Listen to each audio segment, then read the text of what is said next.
কলকাতা টিভির পর্দায় আপনাদেরকে সকলকে স্বাগত। আমি পূজালি রয়েছি আপনাদের সঙ্গে। ইতিমধ্যেই বীরভূমের নাম অর্থাৎ টুটু মণ্ডলের নাম কিন্তু এখন শিরোনামে। কে এই টুটু মণ্ডল? বীরভূম থেকে বসিরহাট টুটু মণ্ডলের সঙ্গে কিন্তু বারিক বিশ্বাসের এক যোগসূত্র অথবা পারিবারিক যোগসূত্র কিন্তু পাওয়া যাচ্ছে।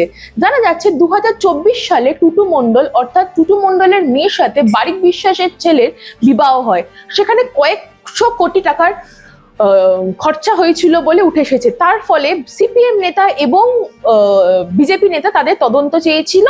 এখনো অবধি তা আদালতে প্রমাণিত হয়নি যে তাদের সাথে কি যোগসূত্র ছিল বা কিভাবে এই এত কয়েকশো কোটি টাকা খরচা করা হয়েছিল।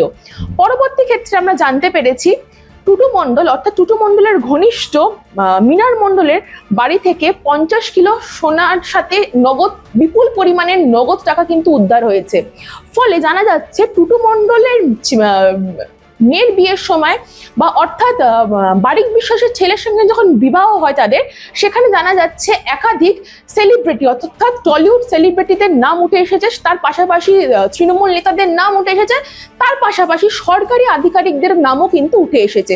তাই নিয়ে তারা আদালতের দ্বারস্থ হয়েছিলেন। কারা দ্বারস্থ হয়েছিলেন? সিপিএম নেতারা এবং বিজেপি নেতারা জানিয়েছিলেন এত পরিমাণের টাকা কিভাবে খরচা হয়েছিল। জানাবো টুটু মণ্ডলের বিষয়। কে এই টুটু মণ্ডল?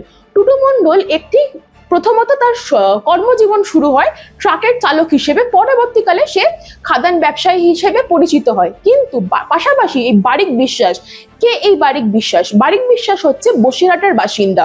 বারিক বিশ্বাসের নামে কিন্তু অলরেডি প্রথমত তার কর্মরত জীবন শুরু হয় ট্রাকের সহকারী হিসেবে, পরবর্তী ক্ষেত্রে সে কিন্তু ট্রাক চালক হিসেবেই পরিচিত হয়েছিল। কিন্তু তার বিরুদ্ধে একাধিক অভিযোগ উঠে এসেছিল, যেমন তিনি গরু ও সোনা পাচারের সাথে যুক্ত ছিলেন।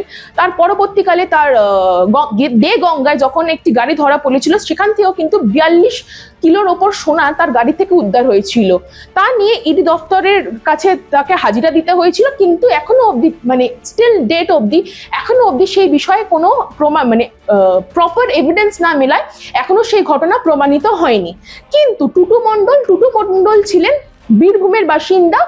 যা প্রথমত টুটু মণ্ডল কর্মরত জীবন শুরু করেছিলেন ট্রাক চালক হিসেবে, পরবর্তীকালে সে খাদান ব্যবসায়ী হিসেবে পরিচিতি পান। কিন্তু বর্তমান তদন্তে জানা যাচ্ছে বারিক বিশ্বাস ও টুটু মণ্ডল বা তাদের পারিবারিক বিরুদ্ধে কিন্তু একাধিক অভিযোগ উঠে এসেছে নানান ক্ষেত্রে হিসেবে, নানানভাবে।